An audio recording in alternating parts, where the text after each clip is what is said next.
How is money created? Where does it come from? Who benefits? And what purpose does it serve? What is a money system? What is the money behind the money system? For centuries, the mechanics of the monetary system have remained hidden from the prying eyes of the populace. Yet its impact, both on a national and international level, is perhaps unsurpassed. For it is the monetary system that provides the foundations for international dominance and national control.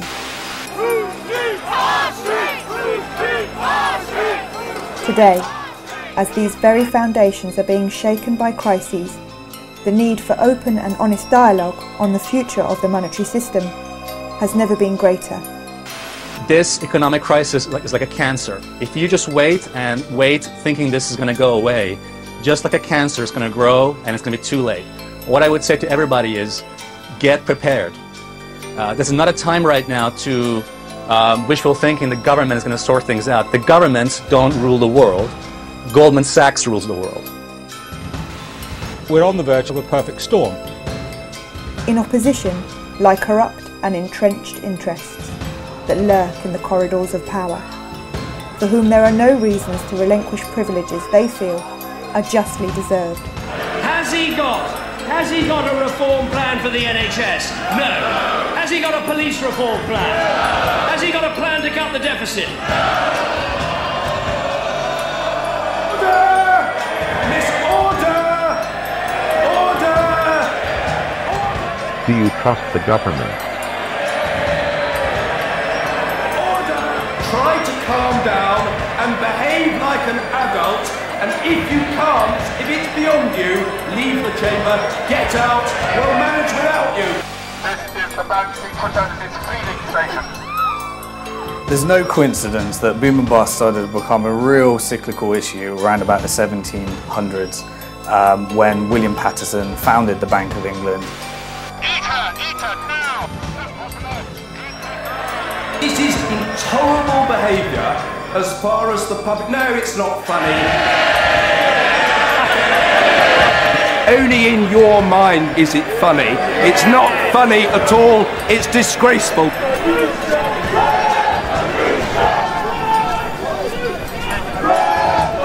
The system is inherently unstable as a result of the international power it provides to the dominant parties.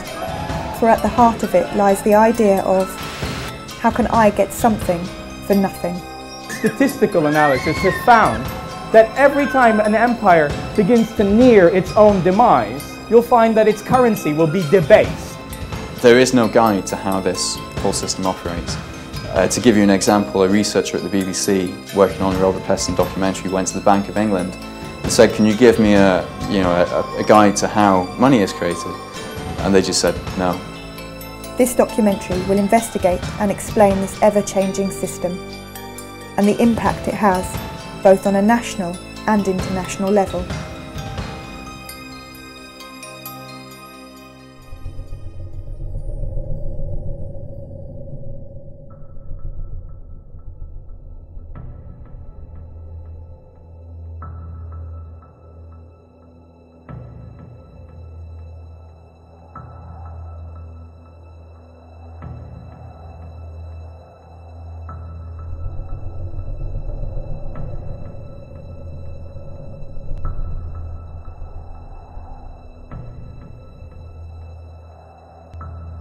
In 2010, the total UK money supply stood at £2.15 trillion. 2.6% of this total was physical cash, £53.5 billion. The rest, £2.1 trillion, or 97.4% of the total money supply, was commercial bank money. The 3% of money is created through the central bank, and that money, essentially, if you created a £10 note, you could sell that to a bank to put into their ATM, and the bank would have to repay that £10 or buy it for £10. There'd be no interest charged on that money, but that money is then essentially transferred to the Treasury, and it's a form of fundraising for the government. It's called seigniorage.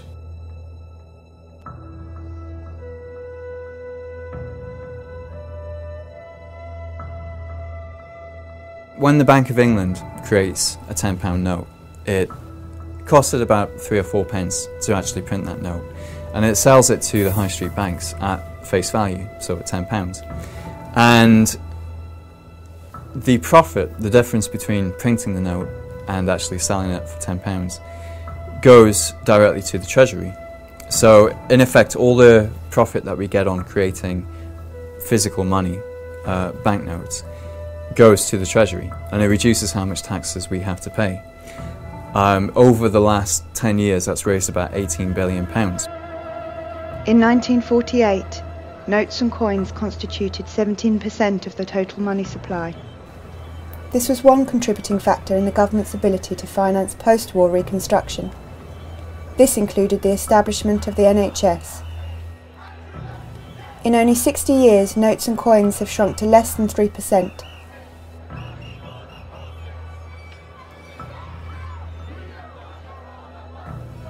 Prior to 1844, banknotes were created by private banks, and the government did not profit from their creation. Pre-industrialisation, there was multiple forms of money coexisting, and so the kind of rise of government-sponsored fiat money is a relatively recent phenomenon. In the 1840s, there was no law to stop banks from creating their own banknotes, so they used to issue paper notes as kind of a representative of what you had in the bank account. Instead of you taking your heavy metal coins out of the bank and then going and paying somebody with them, you could get your paper which said how much money you had in the bank, and you could give that to somebody and they could use that to go and get the heavy metal coins from the bank. Now over time, these paper notes became as good as money. People would use the paper notes instead of going and getting the real money from the bank. And obviously, as soon as the banks realised that what they were creating had become, the dominant type of money in the economy, they realised that by creating more of it, they could generate profits. They can just print up some new notes, lend it, and get the interest on top of that. And they did that, up until the 1840s. In the 1840s, they pushed it just a little bit too far, and that caused inflation. It destabilised the economy. So in 1844, the Conservative government of Robert Peel actually passed a law that took the power to create money away from the commercial banks and brought it back to the state. So since then, the Bank of England has been the only organisation authorised to create paper notes. Since then, everything's gone digital, and what we now use as money is the digital numbers that commercial banks can create out of nothing. The problem was that they did not include in that legislation the deposits, the demand deposits held in banks by individuals, or electronic forms of money, which essentially what those demand deposits are today. Most of the money in circulation is electronic money, and it's bank demand deposits that sit in our account. So in a way, the legislation needs to catch up with developments in electronic money and the way that banks actually operate. Money held in bank accounts are called demand deposits. This is an accounting term the banks use when they create credit. Banks follow the same process when they create loans. All money held in bank accounts is an accounting entry.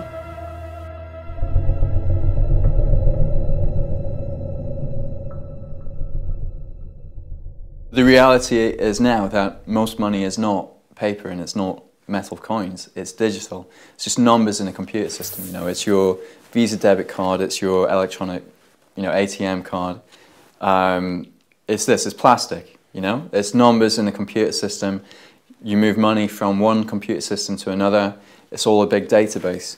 And this digital money is what we're now using to make payments with. It's what we actually use to run the economy. I think a lot of people in the UK probably think that the government or the central bank is in control of most money in circulation and issues new money into circulation, but that's not the case. It's private banks that create the vast majority of new money in circulation and also decide how it's allocated.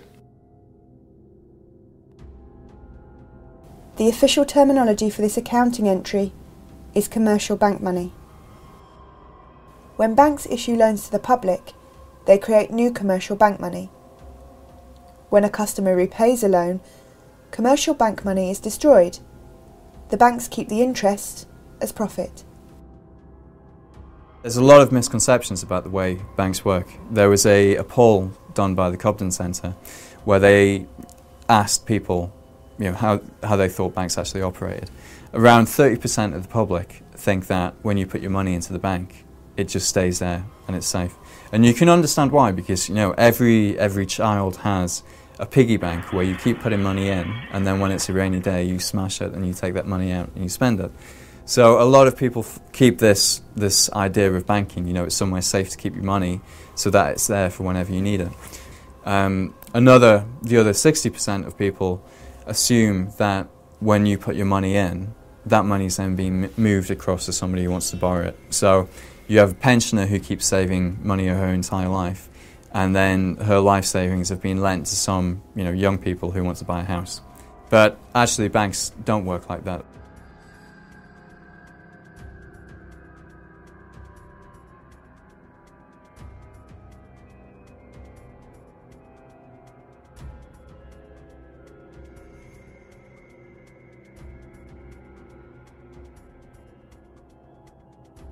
At the moment in the UK, money creation and control is largely in the hands of private banks.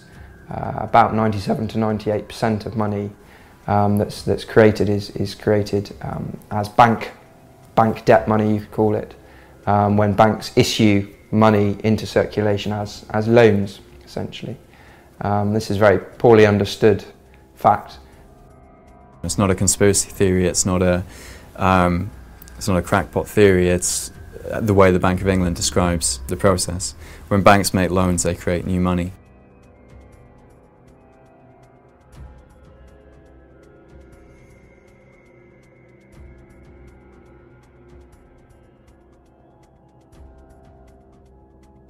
A few economists will realise the way the money system works, but if you don't realise the way that money works, then you think that everybody saving is going to work well for the economy. What really happens once you understand the way the money system works is that if everybody starts saving, the amount of money in the economy shrinks and we have a recession. So most economists don't have this full picture. They don't understand all elements of the system. They rely on assumptions, on received knowledge, without actually going into the details. And money is the centre of the economy. If you don't understand where it comes from, who creates it, and when it gets created, then how can you understand the entire economy?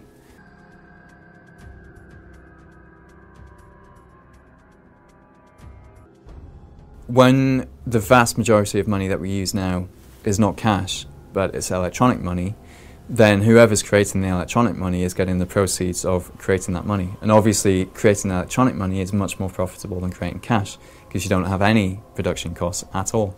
So while we've got 18 billion over the course of a decade in profit from creating cash, the banks have actually created 1.2 trillion pounds. Between 1998 and 2007, the UK money supply tripled.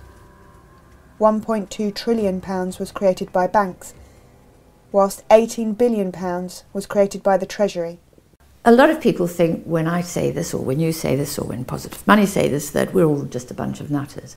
But on the 9th of March in 2009, the Governor of the Federal Reserve, Ben Bernanke, gave the first ever broadcast interview the Governor of the Central Bank of the United States of America had ever given.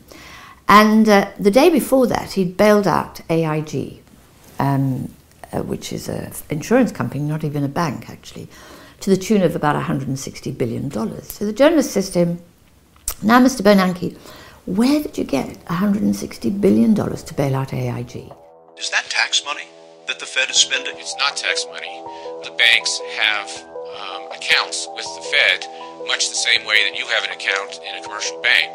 So to lend to a bank, we simply use the computer to mark up the size of the account that they have with the Fed. So it's much more akin, although not exactly the same, but it's much more akin to printing money than it is to borrowing. Banks create new money whenever they extend credit, buy existing assets, or make payments on their own account, which mostly involves expanding their assets. When a bank buys securities, such as a corporate or government bond, it adds the bond to its assets and increases the company's bank deposits by the corresponding amount. New commercial bank money enters circulation when people spend the credit that has been granted to them by banks. I found that talking on the doorstep from August last year round to August 2009 round to the general election, 8-9 months I suppose, knocking on doors, is that when you try to explain how the money system works, there's an almost inbuilt refusal of people to accept that such a bizarre situation could actually exist. No, it can't possibly. You know, what do you mean? It can't. Banks don't create money out of thin air. That's ridiculous. They can't do that. They lend out their depositors' money. Most people have an idea of how money is. They're used to their own way of handling money. And they try and implement their own idea of how their small household economy works into the national economy. And of course it just doesn't work out. It just doesn't work out at all. By 2008, the outstanding loan portfolio of bank-created credit, also known as commercial bank money, stood at over £2 trillion. As recently as 1982, the ratio of notes and coins to bank deposits was 1 to 12. By 2010, the ratio had risen to 1 to 37. That is, for every pound of Treasury-created money, there was £37 of bank-created money. In the 10 years prior to the 2007 crisis, the UK commercial bank money supply expanded by between 7 to 10% every year. A growth rate of 7% is the equivalent of doubling the money supply every 10 years. The amount of money they're creating out of nothing is just incredible. 1.2 trillion in the last 10 years. And that money is being distributed according to the priorities of the banking sector, not the priorities of society. Bank sector itself grew from 1980, $2.5 trillion to $40 trillion by assets. In 1980, global bank assets were worth 20 times the then global economy. By 2006, they were worth 75 times, according to the UN. As the following chart shows, total bank assets of UK banks as a percentage of GDP remain relatively stable at 50 to 60% up to the end of the 1960s. After that, they shot up dramatically. And the real money in the world to be made today is not by producing anything at all, it's simply by forms of speculating, basically making money from money. That's the most profitable and by far and away the biggest form of activity, of economic activity that exists in the world today. Today, banks are no longer restricted by how much they can lend, and as such, how much new credit they can create out of nothing. They are restricted solely by their own willingness to lend. The issue with allowing banks to create money, there's two main issues. Firstly, the fact that they create this money when they make loans. So it guarantees that we have to borrow all our money for the economy from the banks. As such, to have a healthy growing economy, the government needs to put in place strategies to allow for ever-increasing debt. The only way the government can create additional purchasing power is by getting itself and us into more debt. The second big issue with allowing banks to create money is that they have the incentive to always create more. They create more money if they issue a loan. They get the bonuses and the commissions and the incentives to create, to lend as much as possible. You have to develop a sales culture. What did they do? They recruited an amazing guy, lovely guy, Andy Hornby, who came from Asda, to turn the bank into a supermarket retailing operation.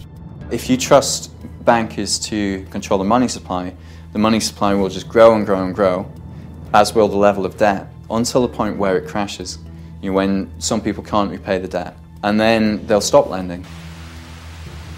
You hear politicians and journalists saying, we've been living beyond our means, we've become dependent on debt, we need to rein in our spending and live within our means.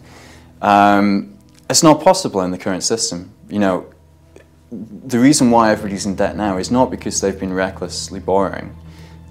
We haven't borrowed all this money from an army of pensioners who've been saving up their whole lives.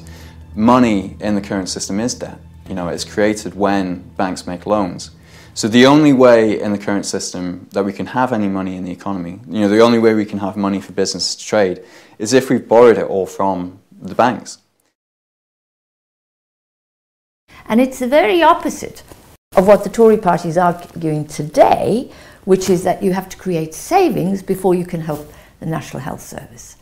And it's because economists have completely confused those things, both in monetary policy terms, but also in economic thinking, and because most people still harbour the old-fashioned view that you need savings before you can invest, that we have the mess that we're in today.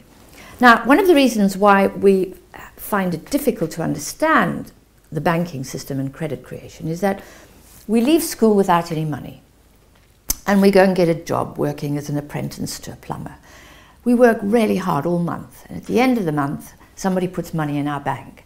And so for us, the logic is you work and then you get money, you get savings. In reality, you would never have got that job if credit hadn't been created in the first instance. It's a really important conceptual misunderstanding, and it isn't something that the public just are guilty of. Economists don't understand this stuff. Money doesn't come out of economic activity.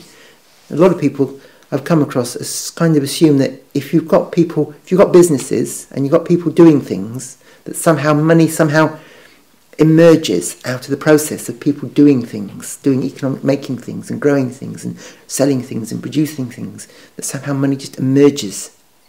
It's not, it's like oil in a car, you have to put it in. When I see David Cameron talking about how we need an economy not based on debt, but we need an economy based on savings, he just doesn't know what he's saying. It's ridiculous, it's absolutely absurd, and it shows his complete lack of understanding of how our money system actually works. What he's essentially saying is that we need an economy with no money. If everyone was saving, we'd have mass disappearing of money, which is essentially what a bank write-off is. Essentially, is people defaulting on their debt, which essentially is just money disappearing. But if people weren't taking on the debt, then it's just such a joke. It's such an amateur understanding of how our economy works and how the monetary system works and how money is actually created. So I really do get a laugh out of watching what people are actually saying, and they're all just regurgitating what they've learnt off each other, and you just hear the same things, and it just makes me, it really gets on my nerves when I hear people talking about yeah, we need more regulations, we need to regulate the way banks are actually, and the bonus. It's all just one big smokescreen and working on all the symptoms of a greater disease, which is really, you need to look at the money system, the way money is created, and if we don't want any debt, then we're essentially saying we don't want any money and we want a moneyless economy with the exception of the 3% that's created debt-free. It's a paradox under the current system. If we, as the public, go into further debt, then that's going to put more money into the economy and we're going to have a boom. When you have a boom, it's easier to borrow, so people get into even more debt. And eventually, this cycle continues, it gets easier and easier to get into debt until some people get over in debt and then, they default. They can't repay their mortgage. That's what happened it happened first in subprime America.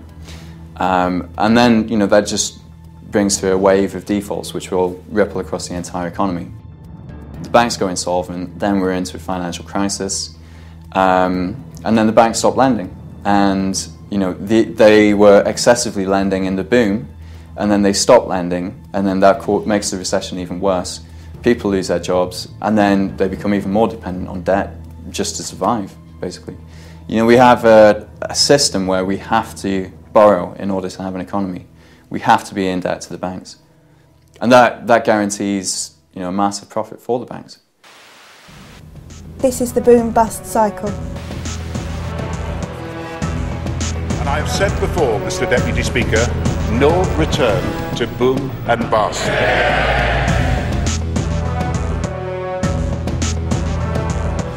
Net bank lending must forever increase. We're paying interest on every single pound. Even if you think the money belongs to you, somebody somewhere is paying interest on that money. The banking system has such a huge impact on the world, but only because it supplies our nation's money supply. We have to protect them, we have to subsidize them, we have to allow them to continue, because the disaster of a bank collapse affects us all in a huge way, and anyone that says that we shouldn't have bailed out the banks doesn't quite understand the nature of our monetary system. That's like eliminating a huge chunk of our money, but also bailing out the banks is perpetuating a system which is never going to work anyway. So whatever we do, we're always going to have this cycle until we separate how money is created and the activities of banking. Then the banks can do as they wish. They're a normal business like everyone else. There's a major democratic issue here as well. I mean, you have these private profit-seeking banks creating up to £200 billion a year and pumping that into the economy wherever they want, basically, wherever it suits them. Whether they're pumping it into these toxic derivatives or putting money into housing bubbles, just making housing more expensive. £200 billion in 2007 of new money coming into the economy, created out of nothing, and where that gets spent determines the shape of our economy, effectively.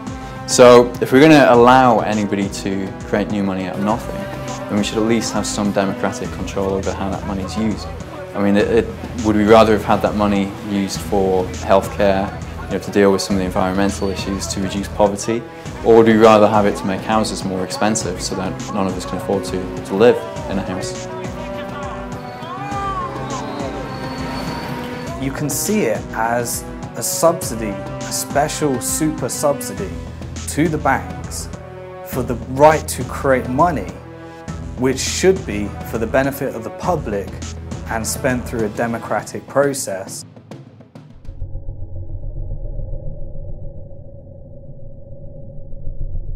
There's also another form of money, which is effectively an electronic version of cash, and it's a type of money that the commercial banks use themselves to make payments between each other. The high street banks don't want to be carrying around huge quantities of money because it's dangerous and it's inconvenient and it's expensive. You have to hire security guards for that type of money. So what they do is they pay each other in what is an electronic version of cash, which in the industry is known as central bank reserves. They keep this electronic cash in accounts at the Bank of England. But as a member of the public, you can't access this electronic cash. You can't get an account with the Bank of England. What they do is they effectively sell this central bank money to the banks. And they do this by creating it out of nothing and using this money to pay for bonds, to buy bonds from the high street banks. So the high street bank will come along with a bond which is effectively government debt, and it will give it to the Bank of England, and in return the Bank of England will type some new numbers into the bank's account at the Bank of England. So effectively they're creating central bank reserves out of nothing. The Bank of England creates central bank reserves by increasing the available credit in the settlement bank's account with the Bank of England. The settlement bank in return posts bonds or sells assets as collateral for the reserves. A total of 46 banks hold central reserve accounts at the Bank of England. Smaller or foreign banks hold accounts with one of these 46 banks to allow them to accept or make payments in pounds sterling. Prior to March 2009, the Bank of England would ask each of the major settlement banks how much reserve currency they needed. The settlement banks would then swap a bond for the reserve currency and agree to repurchase the bond for a specific amount at a specified future date. The settlement banks would then receive interest at base or policy rate for the central bank reserves they held. Since the crisis, settlement bank central reserves have shot up dramatically.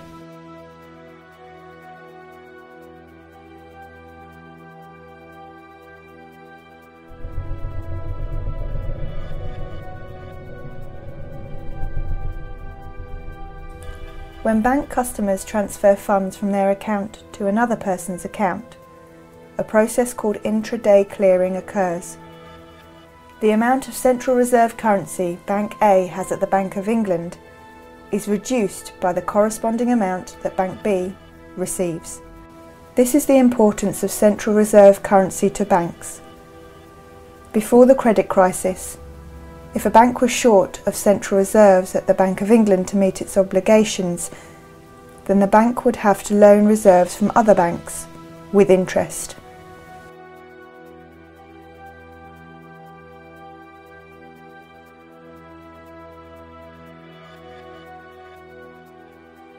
If you sell something on eBay, you know that that deal's not complete until you get some money put into your account. You know, most people actually want to see the money in their account before they're happy to close on a deal. Now the banks are pretty much the same, but they want to see the money in their account at the Bank of England before they consider a deal complete. So for example, if you're buying a house from somebody who banks with a different bank, then what will happen after you spend $250,000 on a house is you'll tell your bank to transfer some money to the house seller's bank, and what the bank will do is actually instruct the Bank of England to move $250,000 from their account at the Bank of England to the bank of the house seller, and that money will actually move across between the accounts at the Bank of England. When that money is moved across, then the banks will consider that that payment has been made, you know, it's been settled. They don't really deal in the kind of money that we have in our accounts. They deal in this special money that can only be used at the central bank. There are millions of people across the country, all transferring money to each other using only a few major banks. These banks can keep a tally on their computer systems, and usually many of the movements cancel each other out at the end of the day. The 5 major banks, RBS, Lloyds, HSBC, Barclays and Santander, hold over 85% of all deposits. As there are a limited number of banks in the system, the central reserve money can only be moved around them in a closed loop.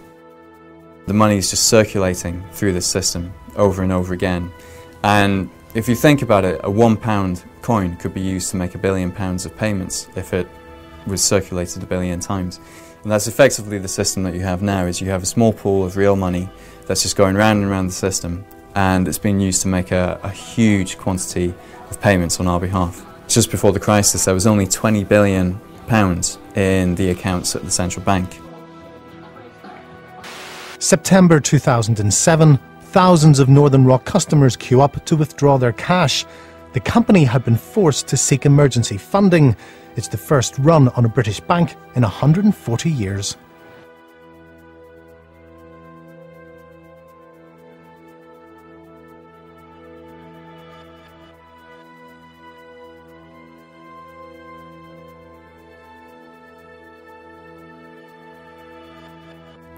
If they don't have enough of this central bank money, then effectively they can't make payments.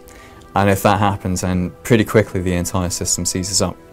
So the Bank of England has the responsibility of making sure there's enough of this money in the system. The requirements for banks to hold a specific amount of reserves has changed many times since 1947. At that time, banks needed to hold a minimum ratio of 32% of reserves, cash, or treasury bonds to deposits. In 2006, the corridor system was introduced, in which banks could set their own reserve targets each month. The rules changed again in March 2009, when the Bank of England introduced quantitative easing. Quantitative easing, in effect, gives settlement banks the central reserve currency for free. The central reserve currency is what is referred to as the real money in the fractional reserve model. But the fact is, banks can have as much of this as they want, and central reserve currency itself is a form of fiat money, which is backed by nothing. As a consequence, there is no longer a meaningful fractional reserve.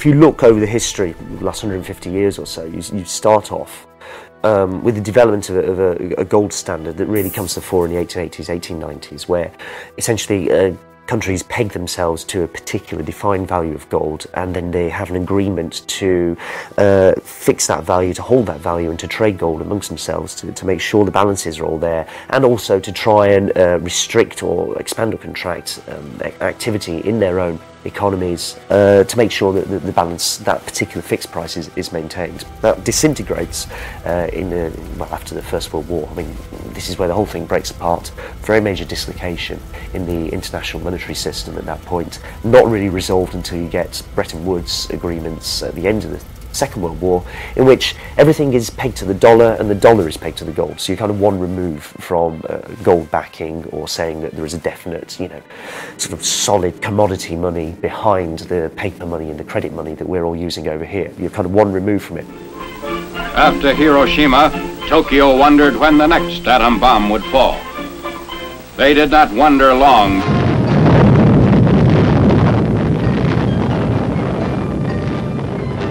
In 1944, at Bretton Woods, the US and the UK began to negotiate how to govern the world economy, the world monetary system, and came up with the World Bank and the IMF and a series of other institutions designed to manage the global currency.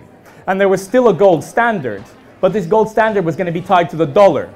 All of the world's gold had moved from London to Fort Knox, and all of the world's currencies were tied to the dollar. This system was designed to manage the sorts of imbalances, to avoid credit crunches, or for countries, the credit crunches are known as balance of trades deficits, i.e. when they can't pay their bills and their currency collapses.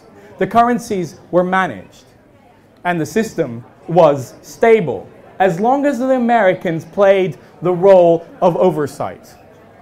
Now, who knows the great story about how that all came to an end? So the quantity of money that was needed to pay for the Vietnam War, that's exactly what I was trying to get at. Oil shocks was another one. That meant that the Americans were no longer respecting their role or playing their role governing the monetary system. They were inflating the value of their own currency, but ostensibly it was meant to be tied to gold and to every other currency. So what did the French do? The French were a little bit worried that President Nixon wasn't entirely honest. And they were worried that that precisely what we described, that Nixon was printing money when he shouldn't have been, was going on. And they were worried there wasn't enough gold to honor the exchange rate of the French franc. So they sent a gunboat to New York Harbor to ever so politely ask for our gold back, please. Did they get their gold back? Go on, guess. They didn't. And the Bretton Woods system came to an end. And this is the point in which we enter the modern era of the financial system.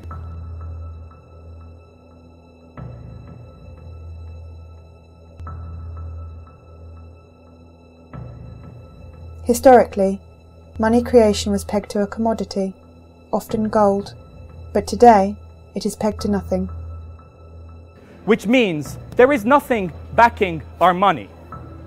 This piece of paper is just a piece of paper. Where does this leave us? If money is based on nothing, why do we think it has any value? Sorry? Because we can still go and exchange it. What? Well, somebody else was going to shout.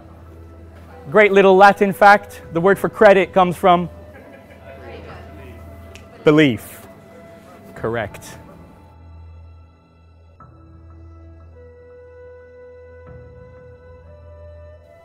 Since the collapse of the dollar gold standard in 1971 and the deregulation of the financial system, money creation has grown exponentially.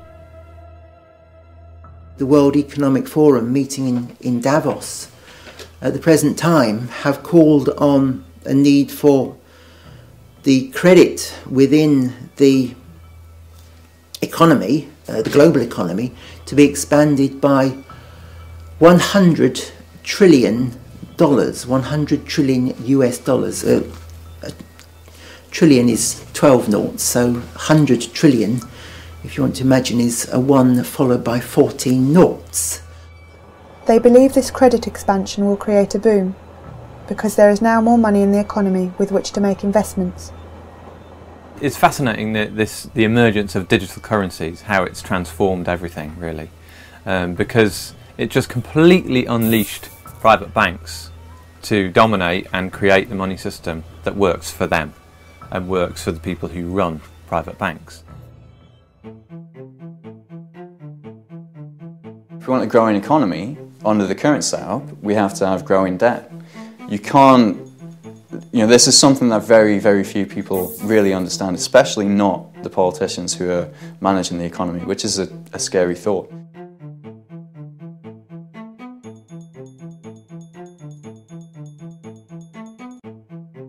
As the money supply grows, more money is available, which can be invested in productive avenues. However, it can also be used to gamble and drive up asset prices.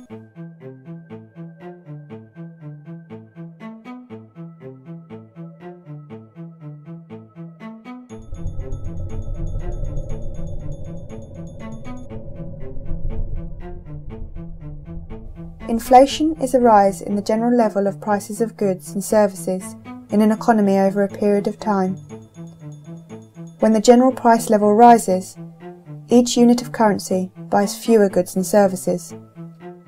As the money supply grows and there is more currency available, more money is available for investment, which can lead to growth.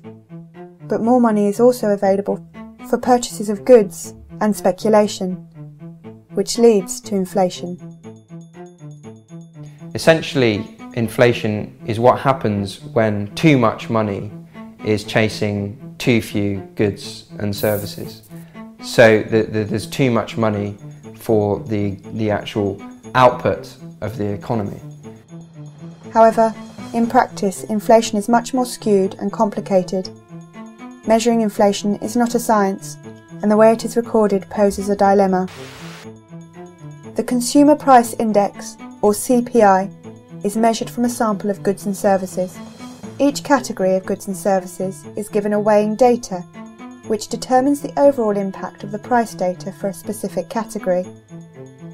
However, this measure is deemed to provide a consistently low figure for inflation. Interestingly, house prices, mortgage repayments, and council tax are excluded. Yet apps and dating agency fees are included. The Retail Price Index, or RPI Inflation Index, is another way of measuring inflation and scores consistently higher values than the Consumer Price Index. Recently, many pension schemes have adjusted their annual payout increases from RPI to CPI. This is another cost-saving measure which will leave pensioners worse off in future. The CPI index of inflation is not geared towards providing an accurate picture of inflation and the deterioration in the purchasing power of money.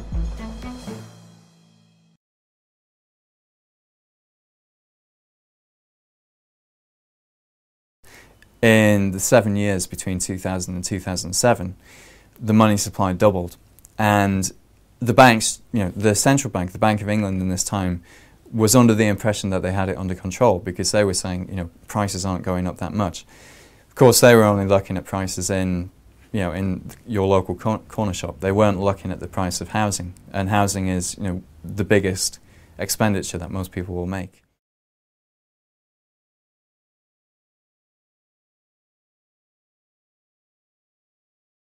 Increasing house prices, it may make you feel like you're becoming wealthier, but as your wealth increases, the effect is that your children's wealth is actually decreasing. So in fact, there's no net gain in wealth because your children are going to have to pay even more when they want to buy a house.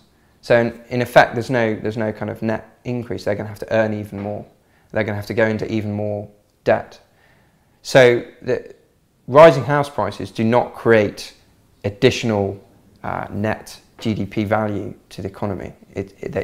Actually what they do is they redistribute wealth towards those people who already have houses, i.e. wealthier people, and remove it from poorer people who can't afford to get on the housing ladder. So it's another example of a very regressive policy, actually, to allow house prices to simply inflate. It makes everybody feel kind of like things are going well, and people spend more money on other stuff. They take equity out of their houses, but it's not creating new jobs. It's not enhancing the quality of the economy. It's not helping our balance of trade. It's not helping the public deficit. It's a zero-sum game. As of August 2011, 85.5% of consumer bank lending was secured as mortgages on dwellings. If you have somebody creating money that can only be spent on one thing, which is housing, then the price of that thing is going to go up. Between 2000 and 2010, they created over £1 trillion of new money, £500 billion just in the 3 years before the crisis. That's why house prices went up the way they were. There's nothing, special about houses. It was just all this funny money being pumped into that market. If money is spent into the economy, into a lot of money goes into houses, for example, into mortgages, that's an increase in the amount of money in the economy without a corresponding increase in activity, in output, in GDP. It's non-GDP based spending. That's what causes inflation, and in the UK we've had it in spades. We've had this massive housing boom, and the main cause for the housing boom, in my opinion, is the huge amount of speculative credit created by the banks to go into houses. If houses were cheaper, they would be easier to build, more of them would be built. There would be less huge houses with hardly any people in them. London would not be the centre of a kind of very rich speculative orgy where all the richest people in the world want to get a property in London because it's seen as a great asset. Houses would be seen as places to live primarily rather than places to invest. Important thing to think about is if you're a bank and you've got to make a loan, you have choices. You can give that loan to a small business, and you'll know that the risk to you of that loan failing, defaulting, is actually quite high because that small business, the owners of that business, have limited liability, which means if the business goes bust, you as a bank are getting nothing back, essentially. That's it. So that's kind of high risk compared to loaning your money to somebody with some collateral, with a house behind them, like a mortgage. So there's a kind of simple incentive for banks to prefer putting money into housing than into a small business. Now that's a real problem, or if you widen that out across the whole economy, because it means there's an incentive, to put money into speculative rather than productive investment. So again, we have to think about how we create a monetary system that is more balanced between those two kinds of speculative and productive investment. The government showing very little, enormous reluctance to regulate the housing market and to, again, regulate the amount of money that banks put into houses. We don't decide who creates credit for what. No, we leave that to a couple of chaps in a bank to decide, basically.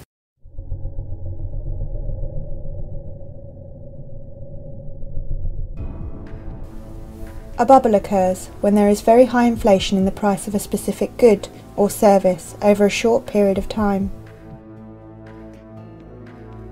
The idea of the tulips and their relevance is that we saw the first ever financial bubble and crash. The craze for tulips, black tulips being a mythical ideal of what somebody could genetically engineer through cultivation after many generations, became a mania in the Netherlands in the 1630s. What they didn't realize was that many of the very, very rare patterns on tulips were caused by a virus and weren't genetic at all. But they traded in them, to the extent that tulip bulbs got to the point where they were worth 10 times the average annual salary of a person working in the Netherlands. There was a futures market in tulip bulbs because obviously you plant them now, but you don't know what's going to come out of the ground. So we see already 400 years ago that a money system or a financial system is not something that exists in the abstract, somewhere out there in the ether, but something that was to do with states, power, trade, and how they interact with each other. Unlike tulips, which are a disposable luxury, houses are both a necessity and a luxury, and as such they are ideal as a vehicle for money and bubble creation. A dwelling is perhaps the most prized possession of value most people aspire to. Inflating house prices in this way allows a nation to expand its money supply without affecting inflation data. The additional purchasing power created increases the perceived wealth in relation to other nations, and thus it creates relative power. It is a way of increasing monetary power without investing in the productive growth of industry.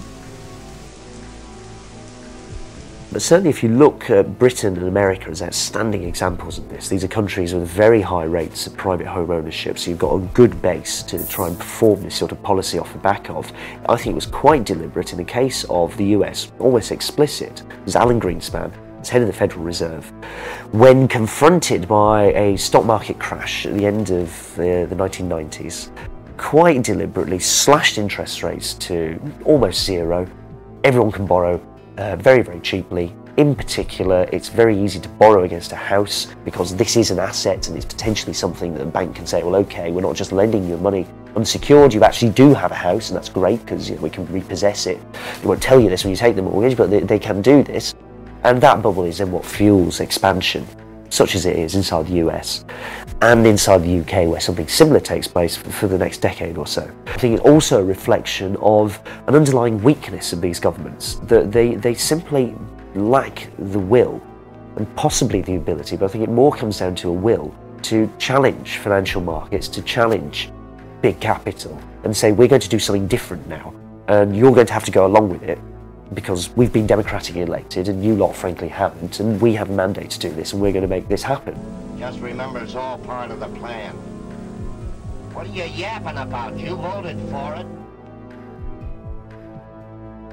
In Holland, or in the Netherlands, what we had over a period of trying to get independence initially from Spain and trying to raise money to get an army to free themselves was financial innovation. They innovated public lotteries to get money together. They had public subscription. This was the idea that led to the idea of public shares, a piece of the action that anybody could invest in. That meant that something like 2/3 of the population was investing in tulip bulbs by the 1630s.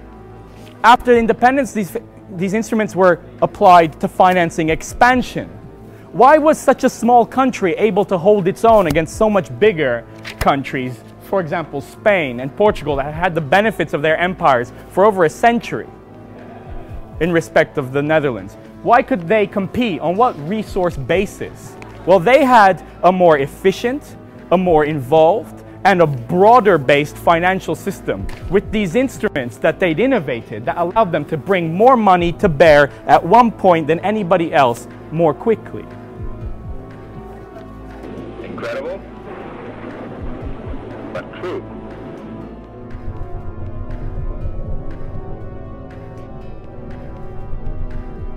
Now, inflation can be avoided if the amount of money that goes into the economy is regulated in a way that it doesn't exceed the actual activity that's happening in the economy.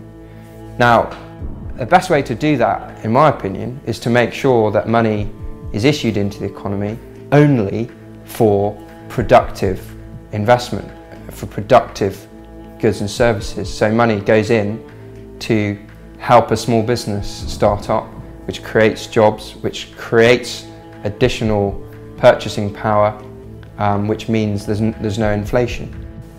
During their history, almost all central banks have employed forms of direct credit regulation. The central bank would determine desired nominal GDP growth, then calculate the necessary amount of credit creation to achieve this, and then allocate this credit creation both across the various banks and type of banks and across industrial sectors. Unproductive credit was suppressed. Thus, it was difficult or impossible to obtain bank credit for large-scale, purely speculative transactions, such as today's large-scale bank funding, to hedge funds. The World Bank recognised in a 1993 study that this mechanism of intervention in credit allocation was at the core of the East Asian economic miracle. There's all sorts of things that governments have done in the past, very successfully in a number of cases, and often not unsuccessfully in this country, but you know, the examples that spring to mind, like South Korea, Japan, often in East Asia, where governments have been quite targeted about how they're going to rebalance the economy and picking sectors and deciding where the investment should take place. I think that has to start happening in the UK because we're in a demand-side recession rather than looking at a crisis of supply. You have to have a system where credit is put into productive avenues, where credit is put into building high-speed rail links, where credit is put into building houses rather than giving people money to inflate the price of houses. So it's quite simple, really, in that way. The current system is simply set up not to do that, basically. The creation of money by private banks for non-productive usage causes real inflation, and as such it is a tax on the purchasing power of the medium of exchange.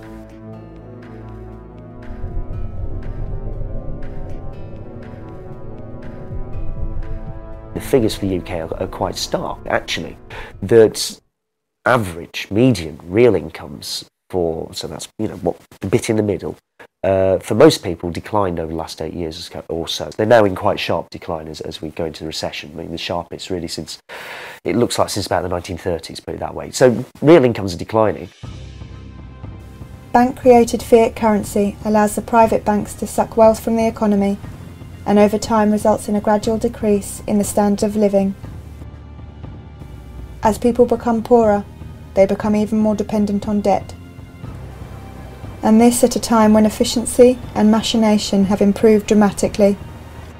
You know, if you go back to the 1960s, and we were expected we were looking forward to an age of leisure. What they were talking television programs saying, what's people going to do with all their spare time? You know, and now we've got more people working harder than ever, spending more than ever, which looks great. You know, everyone's spending more. Everyone says, oh yeah, you know. But if you're not actually benefiting from what you're spending, if you're having to spend the money on childcare costs, on commuting costs, you know, and so forth, just, you know, the costs that people didn't in the past used to have to pay, because, you know, you could walk to work and, you know, one member of the family was able to stay at home and be a permanent homemaker, then you're not actually any better off. You know, everyone's under such enormous pressures nowadays, you know. I am conscious that, say, my 4 nephews and nieces are facing difficult times. Just going to find themselves having to work, you know, very hard just to keep a roof over them, just to get a roof over their head, just to keep a roof over their head. People are getting poorer in real terms. It's because prices are always going up, because all this new funny money is being pumped into the system by the banks, and they're creating it all as debt. So at the same time as prices are going up and things are getting more expensive, we're getting further and further into debt, and you know, our wealth and the return that we get from actually working is getting less and less all the time. I mean, you can't deal with poverty when you have a financial system and a money system that distributes money from the poor to the very rich. Any distribution that you try and do in the opposite direction is, you know, it's effectively pissing in the wind. If you look at issues like, you know, increasing inequality, one obvious way to tackle inequality is to have, say, for example, a redistributive tax system. You know, you tax the rich, you give some money to the poor, you move a bit of money down the scale. That's all very well, but if you completely overlook the fact that there's another redistributive system which is taking money from the poor and giving it to the rich, then you're not really going to tackle this inequality.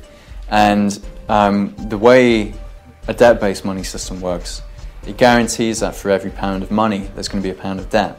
Now that debt is typically going to end up with, you know, the poor, the sort of lower middle classes.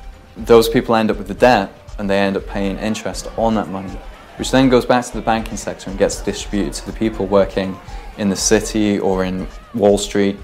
And what this system does overall is it distributes money from from the poor to the rich, essentially, distributes money from the poorer regions of the UK back to the City of London.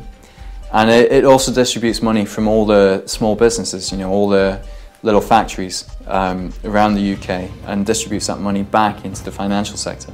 We have a system whereby the activity of actually supplying occurs under the very same roof as the same organisation that's responsible for profiting from putting together borrowers and lenders, i.e. a bank. So a bank creates our nation's money supply as well as making loans for profit. The government cannot allow the banking system to fail, because if it did, over 97% of all money would disappear. This is why, in the event of a crisis, the risk is transferred to the taxpayer.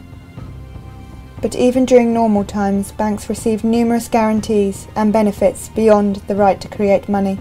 Bill, by the way, I know the Bank of America is a very big bank. It happens I've got $32 there myself. Now, just between us, what assurance do I have that this money is safe?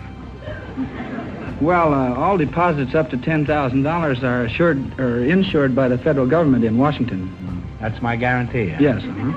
Have you heard that the federal government is about $280 billion in the hole? Banks receive large safety nets from the government. The taxpayer guarantees £85,000 as deposit insurance, and the Bank of England provides liquidity insurance in case a bank runs out of reserve currency.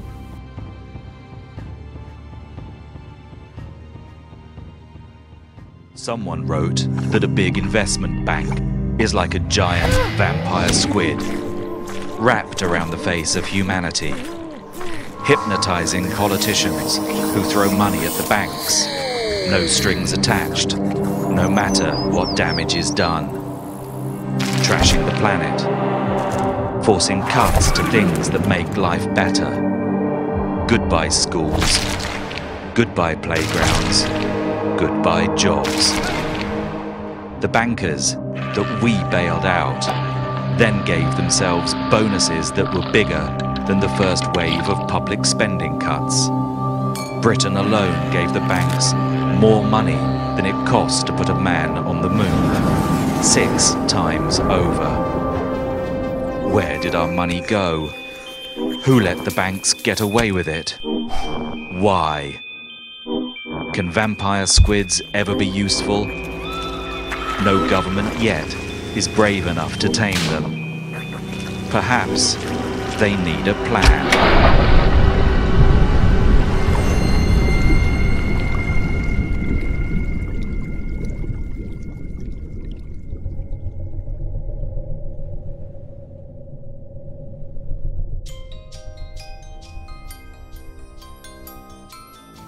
The spending cuts agenda is an attempt by the government to shift debt from its account to that of the public. This is the government's response to the bank bailouts and is necessary in a debt-based monetary system where increased purchasing power is the result of growing debt and where a diversification of debt provides overall stability and market confidence. Policies such as student fee increases and the privatisation of public services, assets and industry follow the same model. The problem we're facing, I think, is that there's this transference from the public debt to the private debt, which is essentially a way of transferring risk, actually, away from sort of UK PLC and the government onto the heads of individuals, and it's going to be the most vulnerable individuals who are going to have the most debt. Thus, it's a very unprogressive, regressive policy framework that the government's embarking on, where the risk is moved onto those who are most vulnerable. And if there is another financial shock, if there's an oil shock, for example, the people who will pay the penalty are the poorest people in society. Or homeowners, for example, who will fall into negative equity if interest rates go up even 1 or 2%, there'll be really big problems. So I don't think it's a sensible way forward at the moment at all, and it's regressive, and it's certainly not fair in the terms that the government's talking about, and it's certainly not a case of we're in this together. As more of a country's resources and industries are privatised, the private sector takes on more debt. As a result, more money is created and there is a boom. Some private equity companies have taken this theory to the extreme, engaging in a practice known as a leveraged buyout, where a company is purchased at an often inflated price and the purchase price is transferred to the business as a debt. The company becomes responsible for the funding of its own purchase. These debts are often so great that the company needs to reduce staff, salaries, and research activities. When you have to factor interest as a business, if you have to factor interest repayment into your goods and services, then you have to charge a perpetually higher price as you take on more and more debt. An increase in the diversification of debt results in an increase in the money supply. When the money supply increases, more money is available for productive activities and consumption, which is the condition for a boom. It's questionable whether we're going to get out of this recession or whether we'll just keep ticking along the way that we are now. However, if we do, then when we come out of this recession, when growth starts again, look at what happens to debt. It will rise and it will keep rising, and the faster the economy is growing, the faster the debt will rise. And then give it another 3 to 5 years, we'll be back where we were. You know, the debt will become too much, people will start defaulting again. It's kind of the system that we're locked into now, is we can't grow the economy without growing the debt, and the debt is the very thing that will bring down the economy. The only option going forwards is to reform it, to stop banks from creating money as debt. By fixing the monetary system, we can prevent the banks from ever causing another financial crisis. And we can also make the current public service cuts and the tax rises and the increase in national debt unnecessary. The current monetary system allows the banking sector to extract wealth from the economy, whilst providing nothing productive in return. I mean, why is it that we've got all this technology, all this new efficiency, and yet it now requires 2 people to finance a household, whereas in the 50s it only needed 1 person working? And the reason for that is not because these washing machines and everything are more expensive, it's because of all the debt. And it's because effectively the banking sector is creaming it off from everybody else. So a growing banking sector isn't a sign, it's not a good thing. If the banking sector is growing, it's either that it's becoming less efficient or it's becoming a parasite on the rest of the economy. And that's, we can talk about the banking sector becoming 4%, 5%, 6% of GDP. What's happening to the rest of the economy? It's becoming 96, 95, 94% of GDP. We've got to get switched on to this now. If we want to have a chance of tackling any of the other big social issues, you've got to figure out the money issue.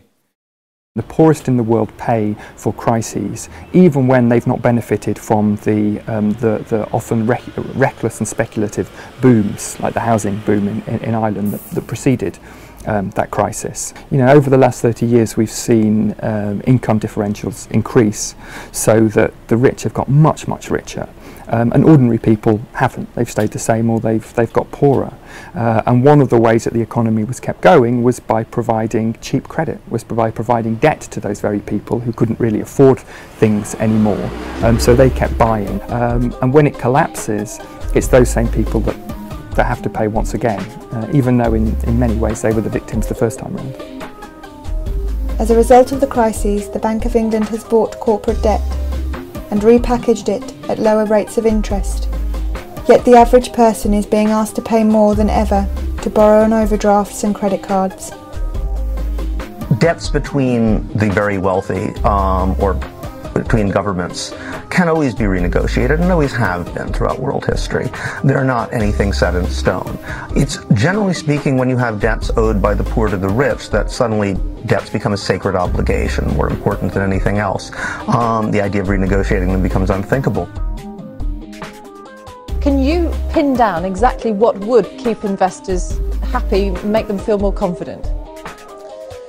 That's a tough one. Personally, it doesn't matter. I'm a trader. I don't really care about that kind of stuff. Were you born in Ireland? If I see an opportunity to make money, I go with that. So, for most traders, we don't really care that much how they're going to fix the economy, how they're going to fix the whole situation. Our job is to make money from it. And personally, I've been dreaming of this moment for 3 years. If you know what to do, you can make a lot of money from this. I had a confession, which is, I go to bed every night, I dream of another recession. I dream of another moment like this. I dream of another recession. I dream of another moment like this. You can make a lot of money from this. Bruno, Virginia hurt somebody real bad. You ought to hate her. The way in which you can look across Europe now and see that the new Prime Minister of Greece, not elected, essentially imposed, Papademos, former employee of Goldman Sachs, the new Prime Minister and Finance Minister of Italy, Mario Monti, former employee of Goldman Sachs, the new President of the European Central Bank, former employee of Goldman Sachs. It's quite, you know, you kind of see these people popping up absolutely everywhere. That's the way to change what we have. Take all power and all freedoms away from the people and collect everything into the hands of one small group with absolute power. From the people, without the people, against the people. What's been interesting out of all this, I suppose, is the question of democracy that's been opened up very starkly in Europe, that you have a government of bankers essentially imposed on you. It's bankers who more or less got us into this mess, to put it rather crudely, but that's a good first approximation to it. And then you say, okay, bankers are the people who are therefore going to get us out of it, and incidentally they're going to run your country now. There's a serious question of democracy that's opened up here. By the way, the banking crisis drove more than 100 million people back into poverty. The mortality statistics of people who go into poverty rise hugely for a whole range of reasons. So the banking crisis isn't just about becoming poorer, it was about killing people as well. And guess what? We haven't really got to the bottom of it. We never held anybody to account, and we haven't done the radical reforming job that we really needed to do, because we mistakenly thought if we destabilise the position any further, it'll make matters worse. And guess who took the decisions? All the people who were there in the first place. I think you ought to know that the business of one of these businessmen is murder.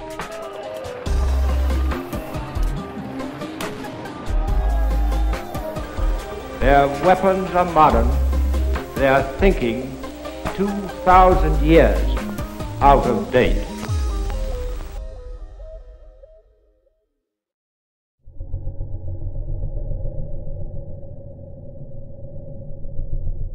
The way that money works and how we use it to do certain types of transactions can be really very important in terms of how over time it steers society in certain directions. So how I use money, what I use money for, and who's controlling money and where it ends up over time can completely transform society. The kinds of businesses that get preferred by certain types of money systems.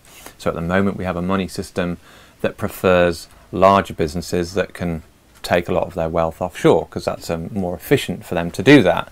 But that means that money ends up leaving communities. Sometimes I think it's quite amazing that there is very little way of any individual directing money towards their locality. You cannot invest, there's no way for me to actually say, well, I've got a little bit of savings, I want to invest in Norwich, I want to invest in businesses that want to set up here. There's no mechanism for people to kind of invest within their locality. You put your money into a mainstream bank and the money goes off to wherever. Who knows what this is? Shout. Bricks and pound. Who knows what it is? It's worth £1, this one, so it's exchangeable for £1 sterling pound. Is this money? Yes. On what basis? People accept it. There's over 200 shops, independent traders. So it represented something, like we've agreed. We can choose to represent it to be something, and that depends on our mutual consent.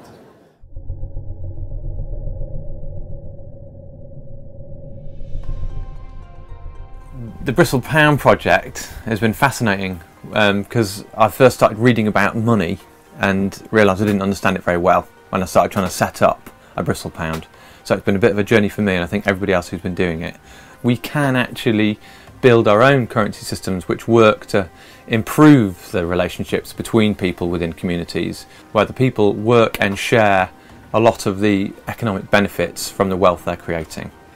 and they're constantly using that wealth that they're creating to build positive relationships with other people within that area, and they can see the impact of the money. So when you spend something, if I spend 20% of my wealth on a certain thing, I'll see what that 20% of my wealth doing. I'll see, oh well, it's actually having a really positive effect because those people who are using that money to go and do something else, which is really good. Or I can see that it's actually trashing the local woodland because I was paying that carpenter to go and cut down all the woods, and I really like going to the woods with my dog, so actually maybe I don't want to do that. So you can include all what normally just get brushed aside as externalities. Oh yes, well, externalities are actually our life. It's what we, in communities, all those externalities are what actually make us live a good life, I think. We want it to help achieve certain things. We want it to help build community. We want it to support independent businesses. We want it to help preference them over big transnational corporations, because if they've got hold of their money and they can use it with each other, then it doesn't disappear up out of large management structures and go offshore and end up in an account in the Cayman Islands. When we talk to businesses, actually, they get it pretty intuitively.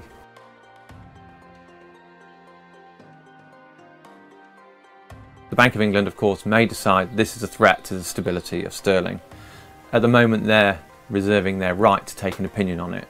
They've sent us all their rules and regulations, and what we've done is we've got a team of lawyers who've given loads of work pro bono and said, okay, we'll work on this and we'll make it as watertight as you possibly can. In the end, what the Bank of England decide to do, we don't know.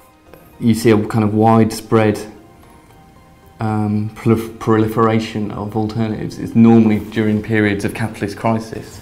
So the Great Depression, you had the kind of rise of a lot of scrip currencies, particularly in North America, and experiments in Europe as well, quite a lot. And most of those got extinguished through, basically being made illegal by the authority of the kind of central banks and the political forces deciding that they didn't want those experiments to carry on. This monopoly state bank currency that we have is very good at some things. It's very easy to trade internationally with it. It helps big businesses, it cuts down their transaction costs, but it's not so good for independent businesses and it's not so good for localities. So if we have a money system where the rules value community and connection between people within communities, over time you build up a better and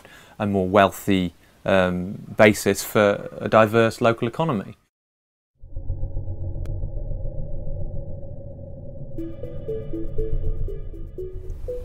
A bank run can take three forms. Customers can withdraw their money in cash. However, this will not reduce the digital money supply, it will merely transfer ownership. Or they can shift their money from the large institutions to smaller, more ethical banks, such as credit unions, mutual banks, or independent building societies.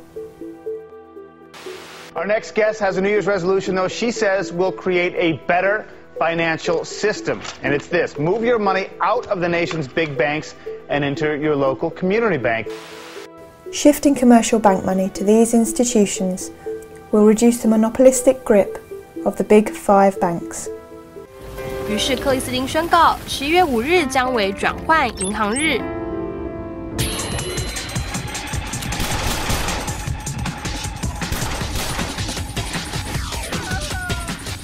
银行用户誓言在当天关闭他们的银行户头，并将存款存入信用合作社。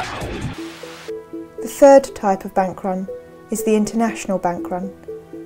According to at least one US senator, this is what caused the September 2008 meltdown. Look, I was there when the Secretary and the Chairman of the Federal Reserve came those days and talked with members of Congress about what was going on. It was about September 15th. Here's the facts, and we don't even talk about these things. On Thursday at about 11 o'clock in the morning, the Federal Reserve noticed a tremendous drawdown of money market accounts in the United States to the tune of $550 billion. was being drawn out in a matter of an hour or two. The Treasury opened up its window to help. They pumped $105 billion in the system and quickly realized that they could not stem the tide. We were having an electronic run on the banks. They decided to close the operation, close down the money accounts, and announce a guarantee of $250,000 per account so there wouldn't be further panic out there. And that's what actually happened. If they had not done that, their estimation was that by 2 o'clock that afternoon, $5.5 trillion would have been drawn out of the money market system of the United States, would have collapsed the entire economy of the United States, and within 24 hours the world economy would have collapsed. When money is withdrawn internationally from one currency to another, the reserve currency shifts from the national bank of one country to the reserve account of the foreign bank. Foreign banks have relationships with local banks that allow them to hold foreign reserve currencies whilst not being a part of the central bank scheme at the local central bank. For example, when £1,000 is transferred into euros, a UK bank will agree an exchange rate with a euro area bank, perhaps 1.15 euros to the pound. The UK bank will then transfer £1,000 of the central reserve currency to the UK partner bank of the European bank, whilst the European bank will transfer 1,150 euros of reserve currency to the European partner bank of the UK bank. What happens when currencies and the exchange rate system is no longer managed? What are some of the first consequences? Devaluations, speculation, imbalances, where some countries would accrue more and more and more. What? What would they accrue? Other currencies. Other currencies. The reserve currency needs to be spent in the country of origin, or exchanged into other currencies. Most foreign banks do not have deposit-taking accounts outside of their national borders, and as such, the foreign reserves they hold do not come back to them in the form of deposits.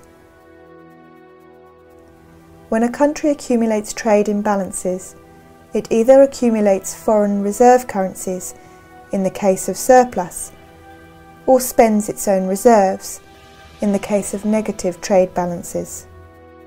Balance of trade is basically the difference between what you're selling abroad and what you're buying from abroad. Now, the feature on the UK is that for a very long period of time it's had a deficit on something called a visible balance of trade, which is trade in things, well, things that you can see. So that is goods that you'd recognise, stuff you can put in containers, it's cars, computers, things that you'd see in a shop. That's been in substantial deficit for, I think it opened up it did open up in the early 1980s. And essentially it hasn't gone away since, and if anything has got wider and wider. Foreign exchange reserves cannot be directly used for domestic spending. The money can only be spent abroad or on imports. A country with a large balance of trade deficit relies on its creditors to spend the imbalances accrued in its own market. I mean, there have been proposals in the past to try and create a mechanism for those imbalances to match up. So Keynes, for instance, John Maynard Keynes, at the end of the Second World War, his original proposal for what became Bretton Woods and the set of institutions set up there, like the IMF and the World Bank, was that there would be a kind of international clearing union. This is particularly relating to the trade side rather than the sort of the financial side directly.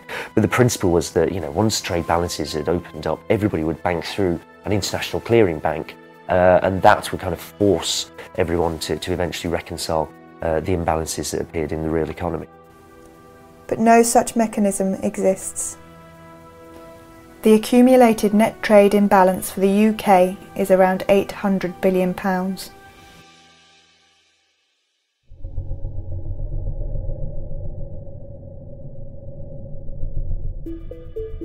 In essence, what has happened is that over many years, some countries have had big trade surpluses and others big trade deficits. The countries with trade deficits have been spending more than they've been earning, so they've had to borrow from abroad. And they've been doing this year after year. Countries like that are the United States, ourselves, and some other countries in Europe. That cannot go on. And there are two ways in which this can come to an end. Either, and we're seeing this in some other countries in Europe, if they can't find new ways to become competitive, then their ability to repay the debts is called into question. Another way of doing it, which we followed, is that we got a credible plan to repay our debts, and the value of sterling has fallen by 25% to make our exports more competitive and attractive to overseas buyers, and it to be more attractive for British consumers to buy from British producers rather than overseas producers.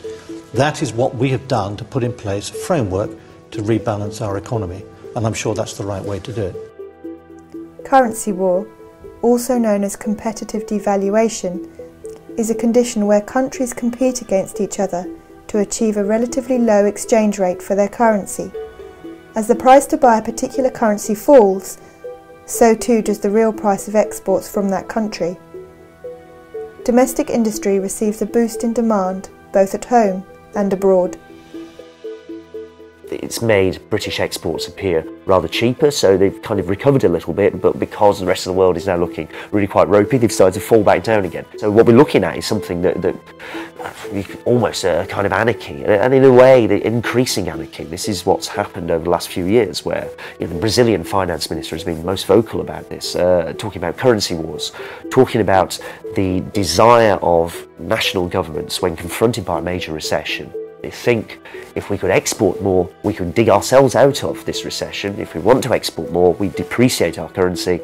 That makes our goods cheaper, everyone else buys them, we'll all be better off. Now, the issue here is that if you depreciate, it's like everybody else appreciates against you. Their stuff becomes more expensive, so they're not too happy about that. They also want to depreciate. And this is where you can see a competitive round of devaluations breaking out.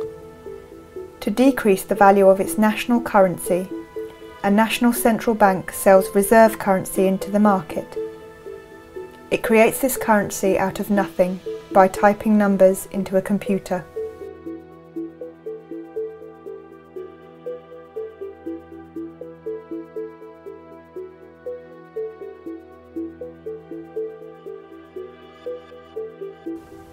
During the long phase of commodity money, the exchange rate would depend on the amount of gold, silver, or copper contained in the coins of each country. Similarly, after the advent of paper money and the gold standard, the exchange rate depended on the amount of gold a government promised to pay the holder of the banknotes. These amounts did not vary greatly in the short term, and as such, exchange rates between currencies were relatively stable. After the Second World War, currencies were pegged to the dollar, and the dollar was backed by gold. This system came to an end in 1971. So, we have a modern financial system where money is now chaotically organized. There is no exchange rate because there's no gold standard system to sustain. So we don't need it. In fact, we believe the market will resolve all of the problems of exchange. Whether your currency should be worth more than mine is a reflection of your economy relative to mine. And if that changes, the currency and the exchange rate can change. And if we need that to happen, it'll happen magically by the efficiency of market and profit seeking, and you guys know the rest, I think. A currency's value in relation to another currency is determined by the market. If more people want to buy a currency than sell it, its value increases. If more people want to sell, its value decreases. The value is set by individual banks. As they buy and sell currencies, they will adjust the exchange rate. In the last study I read in 2007, each day on currency markets, $3.2 trillion are traded each day. Who knows what the global GDP is? 50. Again, Brucey, higher. 60, that's closer. The point is, think about that exchange happening every single day. There's about 260 business days a year. It takes a few weeks to match the global value of every economic transaction that happens everywhere, every day, in a year. and it takes a few weeks. Obviously, all of us trade currency fairly regularly. If you go abroad, you exchange into another currency. That's a form of currency trading. You're swapping your pounds into whatever, euros or yen or whatever it might be.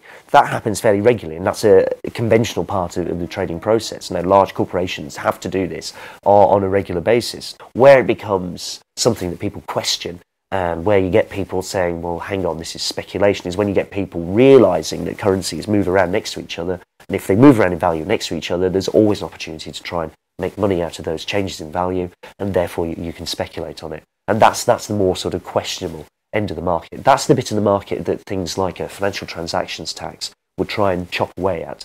Because the assumption there, and it's kind of not incorrect, is that this just produces instability for everyone else. That these people want volatility in the market because that's how they make their money. They want to encourage it, and they do encourage it by trading and speculating in the way that they do. By 2010, the foreign exchange market had grown to be the largest and most liquid market in the world, with an average of $4 trillion of currency being exchanged every day. Volatility creates a need. What does it do to countries, especially perhaps small ones like developing countries, if there are suddenly huge and instantly fluctuating financial flows? What do they have to do to cope?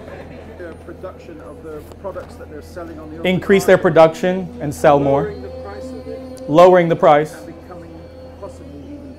and becoming possibly even poorer. Once you start talking about the international system, it becomes really quite a peculiar thing, in that a lot of it depends on simply sentiment and beliefs about what an economy is like, rather more than it depends on anything the economy might or might not actually be doing. And that can shift very, very rapidly, because if it's just somebody's belief about currency is supportable, then they can carry on believing this until whenever. If that belief changes, and can change very rapidly in a financial market, the process of financial contagion can take place in just minutes, seconds even, that you can just move from being apparently quite a stable, robust economy to being one that suddenly sentiment has turned against you, and you find that markets are picking on you. And it can often be not much more than you're simply a next door neighbour of a country that's currently in trouble. Many of the world's financial crises in the past 30 years have been caused by rapid withdrawals of the nation's currency or the currencies of an entire region. This type of activity is often referred to as financial warfare.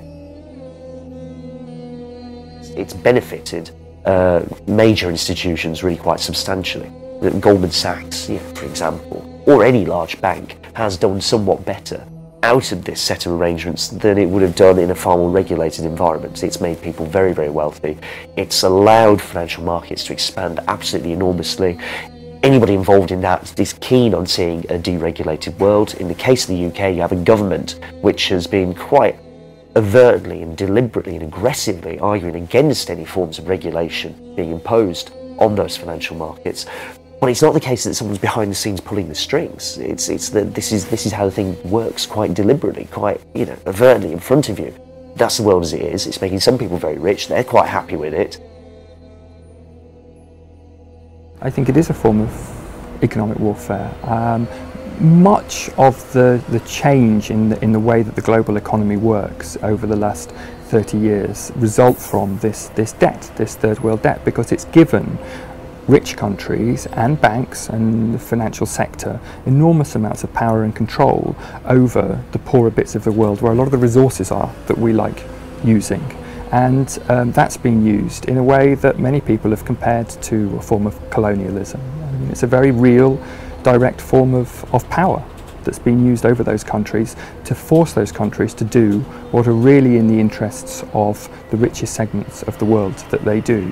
And as a result of that, not only have corporations become absolutely made huge amounts of profits and become absolutely enormous and all pervasive, but the financial sector has become even bigger than that. And the real money in the world to be made today is not by producing anything at all. It's simply by forms of speculating, basically making money from money. That's the most profitable and by far and away the biggest form of activity, of economic activity that exists in the world today. To protect themselves, vulnerable countries need to accrue currency from rich countries, who create these currencies out of nothing. The Netherlands' first Governor General of Indonesia, the man who built the trade routes, fortified them. What I mean by that is built forts along them and fought Spanish fleets and British fleets, said about the development of the Netherlands Empire and Netherlands trade was, "We cannot make trade without war, nor war without trade." Money and power.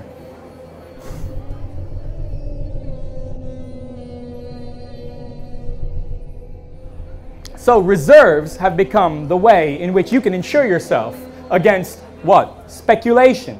You said speculation. Speculative attack. Fall in the markets. Bubbles. When a country succumbs to a speculative attack, it is asked to deregulate its markets and conform its financial system to that of the dominant party. The big problem that's faced by most developing countries who got into a debt crisis was that they were told by the powers that be in the world, the International Monetary Fund, which is in many ways governs the global financial system, that the way to get out of debt actually is first of all to restructure your economy, especially to increase your exports so you're earning more dollars, and then you can pay off your debt, which is normally in dollars or some other foreign currency. Unfortunately, time and time again that was proved to not be the case at all. Actually, countries cut back their public spending to the bone, so they stopped growing, they stopped having any potential for growth, and what they did produce was aimed at the export market, was aimed at creating dollars and so on. So they were paying off their debts, but they weren't developing their own economy at all. They were paying far more in debt repayments than they were spending on health or education or anything else, and their debts just kept getting bigger and bigger and bigger.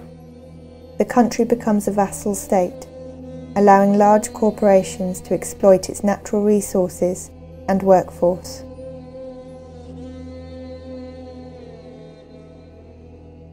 It's not even shadowy. You see, there's no great mystery about what's happening here and about the way the world operates. It's quite blunt. I mean, for the last 30 years, you've got something pretty much everywhere, well, it certainly spreads pretty much everywhere, that generally gets labelled neoliberalism, this idea that you should have floating exchange rates, weak regulation, particularly of financial markets, minimal government interference or involvement with what market does, and that's more or less how the world operates. And then there are institutions, and the outstanding one at this point is the IMF, that will actively try and enforce this state of affairs.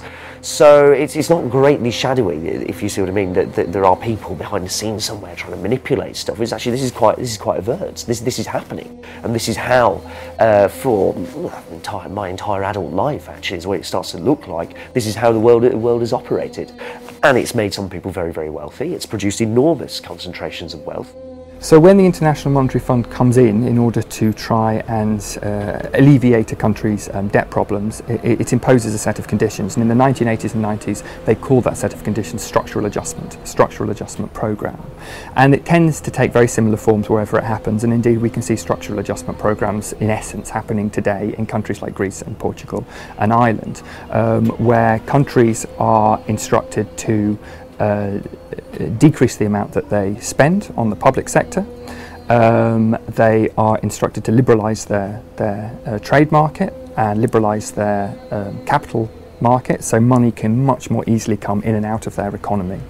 And the idea is that this will encourage investment to come in from richer parts of the world, and that all of their problems will be solved from this investment. And in actual fact, this has proved time and time again to be completely without foundation. In actual fact, what happens is it destroys fledgling industries and capacities in these developing countries, and developing countries become completely dependent on goods and services from developed countries and also from capital from developed countries. One of the things the International Monetary Fund is very keen on is telling countries to lower the taxes that should be paid by multinational corporations when they come and operate in a country, because then you'll encourage more multinational corporations to come in. Of course, what it also means is the profits that are made by those multinational corporations leave the country just as quickly, and the country itself doesn't benefit. And today you have many developing countries which have got almost no tax base. They've not developed a tax base at all, and so they're even more dependent on international capital markets, on the money markets, on creating debt. And that's why you have so many countries in the world that have really been robbed of their sovereignty. It's very difficult to see how democratic societies can evolve or function when actually a government is more dependent on the diktats of the International Monetary Fund and the money markets than it is on their own people.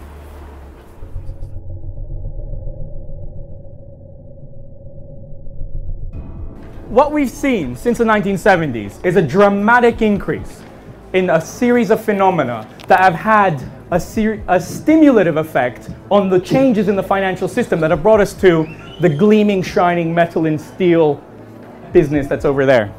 In case you don't know, that's the City of London I'm pointing at. To compensate for the lack of a defined, commodity-based value underlying currencies, financial institutions developed securitization as a means to manage risk. You develop securitization as a means to try and stabilize the whole system. This is a set of financial processes and financial innovations that really accelerate from the 70s, 80s onwards. You had a chaotic system that needed to manage risk, and you had to innovate. You needed derivatives, options, futures. You have new markets in volatility management tools. Who knows what the term hedging is? Spreading your risk, managing your risk, insuring against your risk, precisely.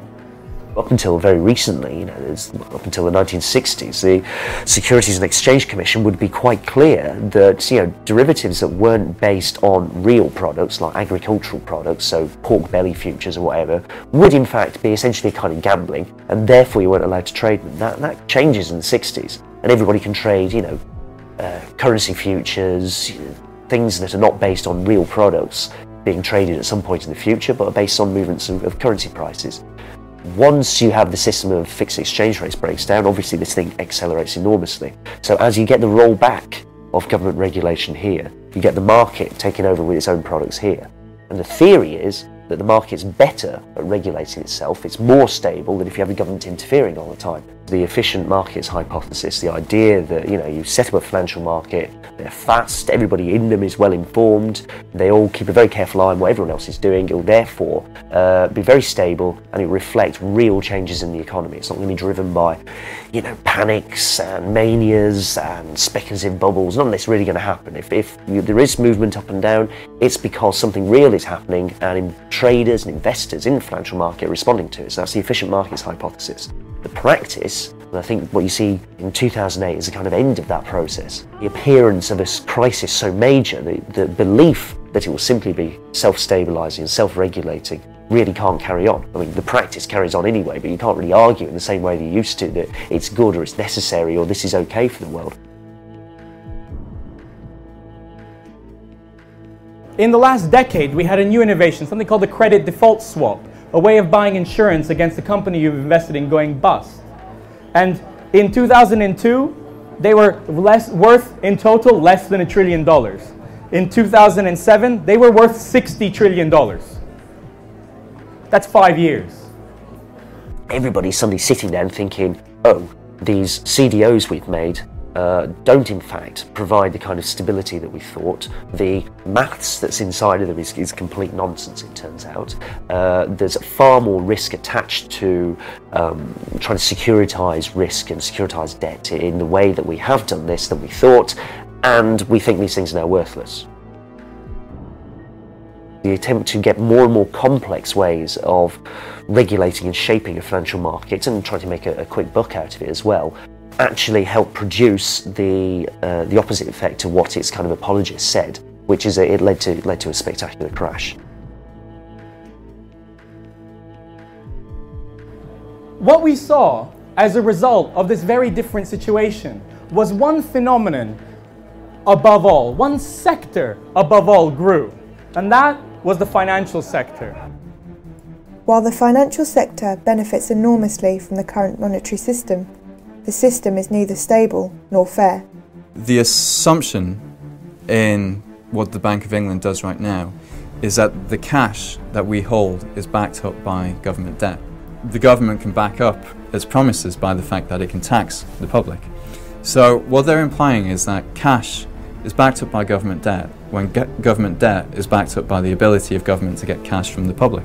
Time and time again over the last 30 years we've seen private debts being transformed into public debts, and ultimately the price of that debt is paid by the public in the debtor country.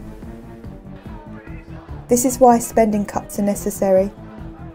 The system is designed to make certain people very rich at the expense of a nation's citizens and taxpayers. The system lowers the standard of living of the majority and distributes this wealth among the privileged.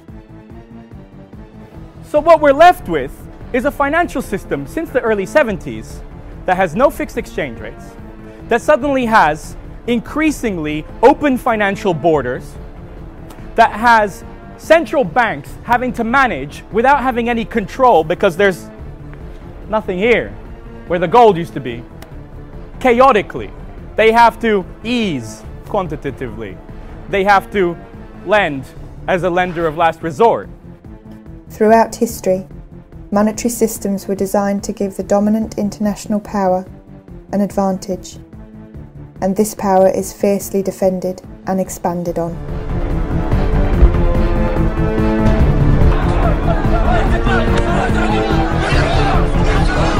And I flee in terror from an incredible bogeyman.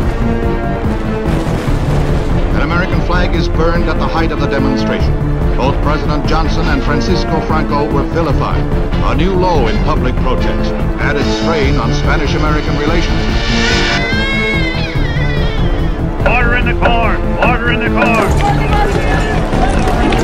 I want Americans and all the world to know. Come on, fire! I want Americans and all the world to know. America has no regard for conventions of war or rules of morality.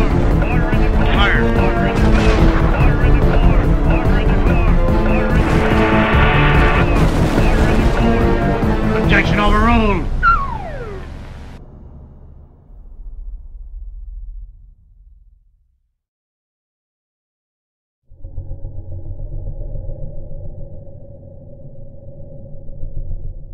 What I would like to see is a new kind of currency that is backed by something that is scarce and that we really need and we really value, something like energy or renewable energy, for example. So a sort of kilowatt-hour backed currency would be very interesting to me.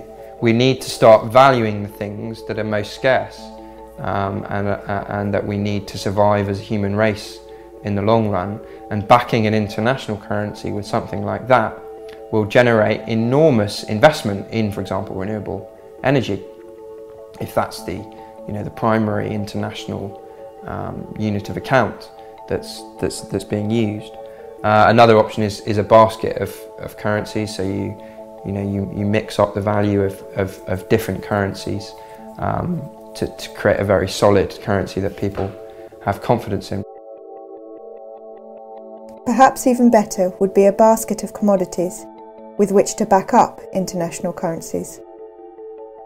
Now, if it was possible, internationally, some way or another, to get all these competing and increasingly competing national economies together and say, we're all going to sit down and write out an agreement, somewhat like the Bretton Woods Agreement, which will allow for, unlike Bretton Woods, allow for some currencies to be pegged against different baskets of goods that are more appropriate to their national economies. And you can sort of arrange this. If you could arrange that to happen, then that would be nice, and you can see how that would start to create a kind of order in the international macroeconomy, which is otherwise lacking. The real difficulty there is just political. It's like, who on earth is going to do this? Who is the force that's going to kind of make this thing happen?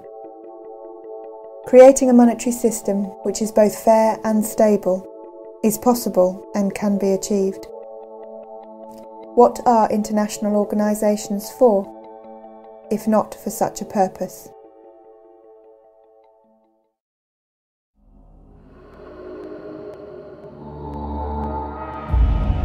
Banks are the most heavily subsidised businesses in the world, specially protected by governments. While the money runs out for the rest of us, the largest private banks still thrive. This is because they get the biggest subsidy of them all. The license to print money. Hard to believe? Martin Wolf, the chief economics editor at the Financial Times, said it recently. The essence of the contemporary monetary system is the creation of money out of nothing by private banks, often foolish lending. You heard that right. Private banks create money out of nothing. Then they loan it to us and ask for interest on top.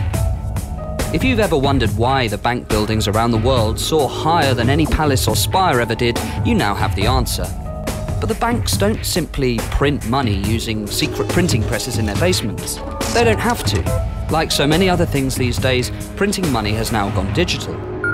With the popular use of debit cards, electronic fund transfers and internet banking, only 3% of the money in the UK is now made of paper and metal coin. The other 97% is entirely in computers. Electronic money is convenient for everyone, but it's especially convenient for the private banks, since they own, run, and control the entire digital money system. And what do they do with this special privilege? Do they channel new money, the blood supply of the nation, towards the things we need, like hospitals, schools, universities, and public transport? Not if it doesn't make a profit for them. Instead, they use their license to print money to gamble on the financial markets and push house prices out of reach of ordinary people by pumping hundreds of billions of pounds into risky mortgages. This is exactly how the banks caused the financial crisis. And now the rest of us are being asked to pay for it. If we can't afford to run hospitals and build schools, can we really afford to subsidise the financial industry? Should we have to live with less so the bankers can have more? This is ludicrous, and it's time to put a stop to it. The private banks can't be trusted to hold the reins to our entire economy. We need to take away the bank's power to create money out of nothing. This will stop them from causing yet another financial meltdown and allow us to afford the crucial services that we as a society need.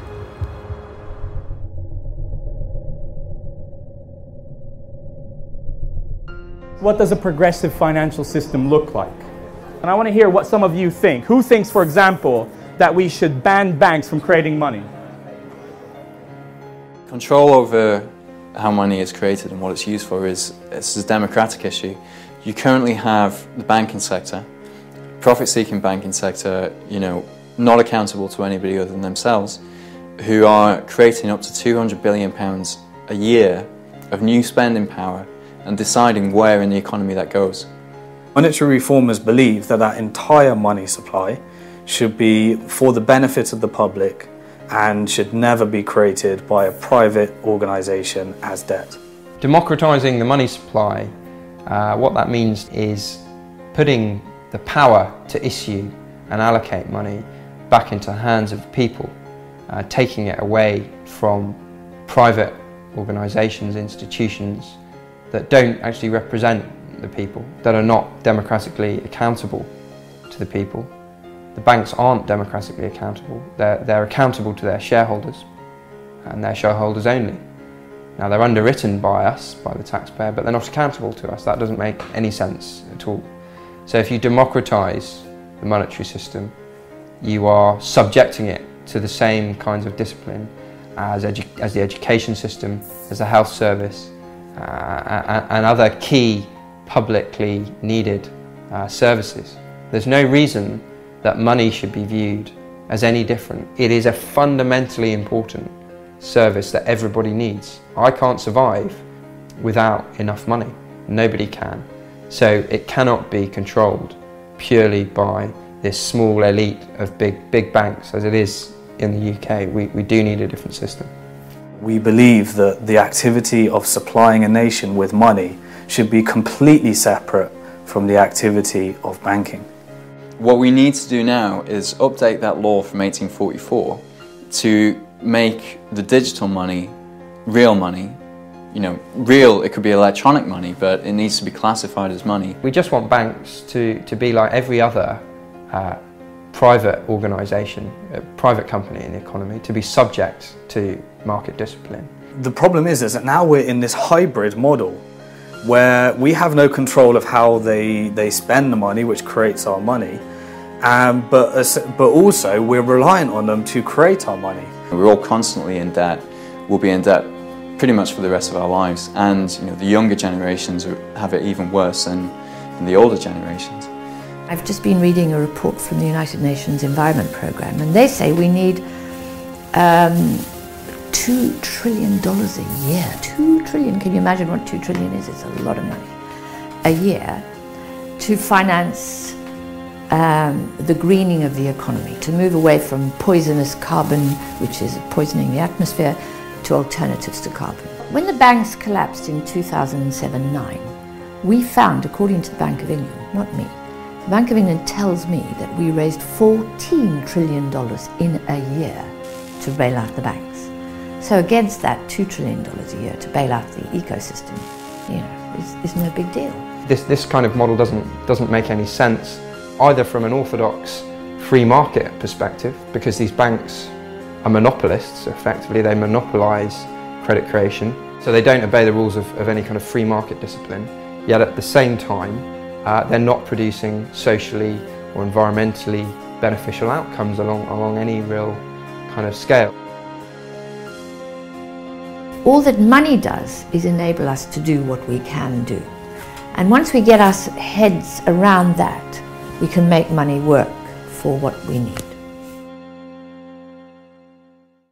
The power to create money is so powerful.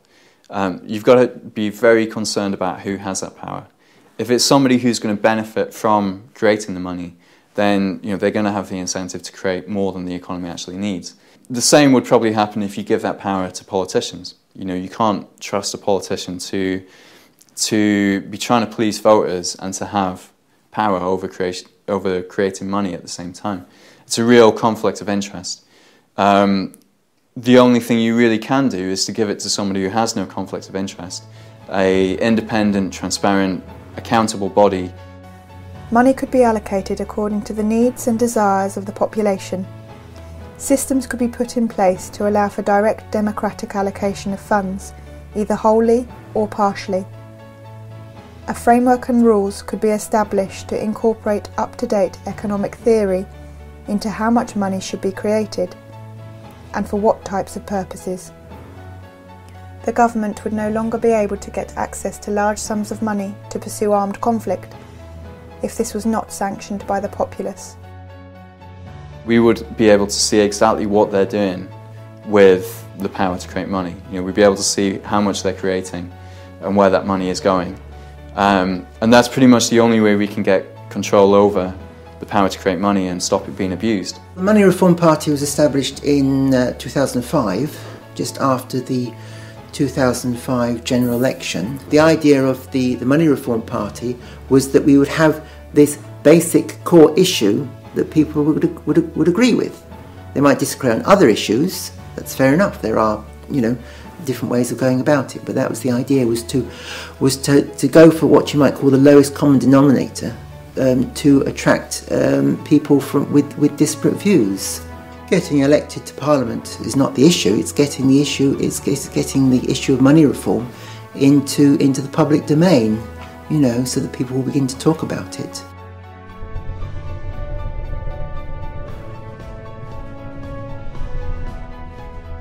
Banks should not be able to gamble with your money without your permission. So what they would need to do is offer two types of account. One is a safe, we call it a transactions account. You put your money in there, the bank doesn't lend it, they don't put it at any risk whatsoever. The other is an investment account where you put your money in for a certain period of time and then the bank takes that away and they invest it. What happens when you use these two types of account is that in the event that a bank fails, the money in the safe accounts is still there, it's not at risk. So you just move all the safe accounts to a bank that's still healthy. And then those people who put their money in the investment account, they don't lose everything, but they have to wait for the standard liquidation procedures to find out how much of the assets of the banks will be returned to them. And it means that the government then never needs to bail out a bank. Banks can be allowed to fail. The system would actually be how people think it is, that when you put your money in the bank it's really safe, or at least they used to think perhaps before the 2008 crisis. There's a spectrum of opportunities there which we're just not exploring at the moment, and that's That's what's upsetting me, that we're not even experimenting when we know that the system we have now is fundamentally flawed. We've just had the biggest crisis since the Second World War, since the 1930s really. We know we have a system where the creators of money are underwritten by us anyway. It's kind of the worst of both worlds, the situation we have at the moment, which is why we need to start thinking of genuine alternatives. So when we're talking about what life is going to be like in the post-reform system, it doesn't mean that you can't borrow, it doesn't mean that you have to save up for 50 years before you can buy a house. It does mean that you might not be able to buy a house that's 10 or 12 times your income. But on the flip side, it means that the house that you want to buy probably shouldn't cost you 10 or 12 times your income. Houses should be affordable, as should everything else. You'll still be able to get a mortgage, you'll still be able to get finance for a car, businesses will still get investment. It just means that debt won't be such, it won't be so high, it won't be such a huge feature of people's lives.